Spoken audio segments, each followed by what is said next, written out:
New surveillance video of Gabby Petito at a grocery store in Wyoming. It is believed to be the last known footage of Gabby with Brian Laundrie.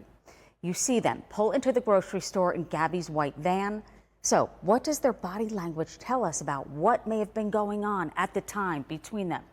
Body language expert Susan Constantine joins me now. Susan, it's great to see you. Just so difficult, and I can't imagine how Gabby's family feels. This is new to them, by the way. They didn't see this video before we did. So when you see Brian and Gabby get out of that van and walk into the grocery store, what do you see? What does their body language tell you? Well, the first thing that I see is that you can see Brian when he gets out of the car, he slams the car. So that's showing that there's some sort of confrontation that occurred inside that car. When you're walking out, look at Gabby's body language. She's very depleted. Her arms are crossed. Her head is down. Her stride is slow and kind of is paced with Brian, but you can see that she feels like she's scolded there. And when you're holding your arms close to you, that's when you're feeling very guarded and protected. So that gives me insight about how she's feeling in her sadness. The other thing you notice is that Brian, when he walks into the store, he's got a different stride, right? So he's got more confidence. He's more in control. His stride is more paced and so forth. And then you see the head of, or his hat is over his eyes. He's got his sunglasses on. So he looks like he's concealed with his hands in his pocket. I'm not sure that this is actually true concealment when you're trying to hide something. I think he just tends to be very cavalier and arrogant. But you notice that when he swipes his nose before he walks into the door, that's a byproduct of this agitation that he had just moments prior. And now we're looking at footage of Gabby inside of the store. Susan, what do you see here?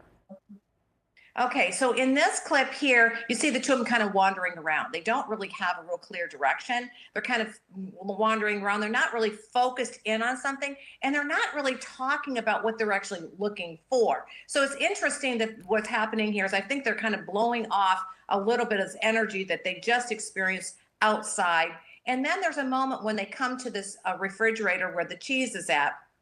Brian walks over to her, taps her on the shoulder, and then just kind of goes off. Now, one thing, the reason why I think this is important is that oftentimes abusers try to reconnect, like everything's okay, and they do what they call a touch. So that is kind of giving her kind of like self-soothing, like you're okay, it's okay. But it's odd, you know, there's no closeness, they're not holding hands, they're not making good eye contact. So, and then you see her yawn. And oftentimes people will yawn because, well, of course they're tired, could be, but also if you've been crying a lot, that's kind of like the aftermath after being really, really upset. Mm-hmm. And in hindsight, we're just looking at that. We know how it ends. Wondering if anyone could have done anything. If you were just in that store, Susan, most people, I don't know, wouldn't notice what you just pointed out. True. And the thing is that they don't notice what self-soothing gestures are. You know, somebody that's rubbing their shoulders or arms. These should be indicators that person's not feeling comfortable. Those are self-soothing because you're feeling attacked or you're uncomfortable. So when you look at the two body language, what I'm looking at, I'm seeing a dominant, non-dominant person, one that is more control, one is more submissive, and the concealment, all of that are giving me indicators that there's something that's gone awry in this relationship. And most people wouldn't pick up on this because they don't really necessarily cluster things together. But if you watch it, you watch these things from the beginning to the end, it begins to tell a story about what preceded before she was murdered. And I don't believe they bought anything inside. We can only speculate as to what they were doing there. This was a tool for authorities. They were scouring local surveillance footage trying to find this and therefore locate Gabby Petito.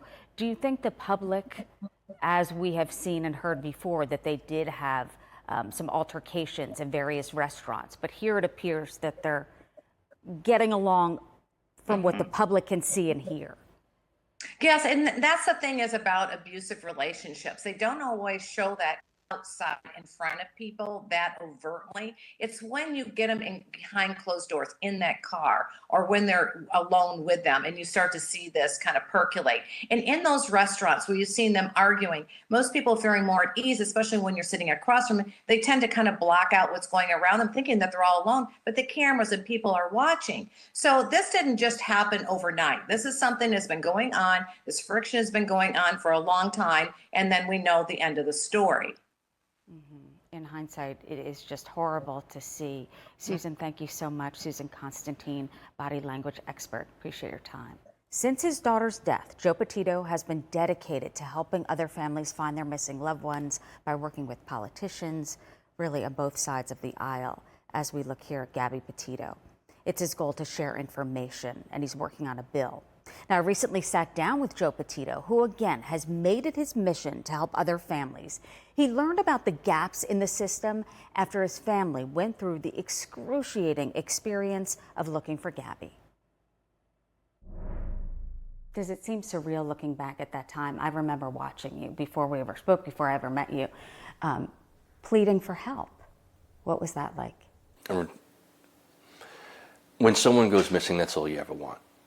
You know, you want as many people talking about it, sharing it, just getting the word out so everyone is looking. And not everybody has that happen. You know, why? Gabby, I don't know. You know, we can all speculate as to reasons and stuff like that, but we did see a huge void in the way things are handled. And us as parents, you know, we want to help change that. You know, it's 2022.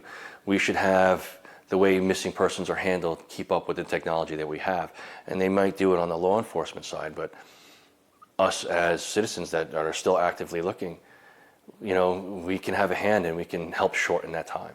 For those suffering, if you are in danger, if you know anyone that is, there is help available through the National Domestic Violence Hotline. The number's right there on your screen. And again, don't miss the HLN special, Toxic Love, the Gabby Petito tragedy. That special premieres Saturday, November 5th, 9 p.m. Eastern and Pacific, right here on HLN.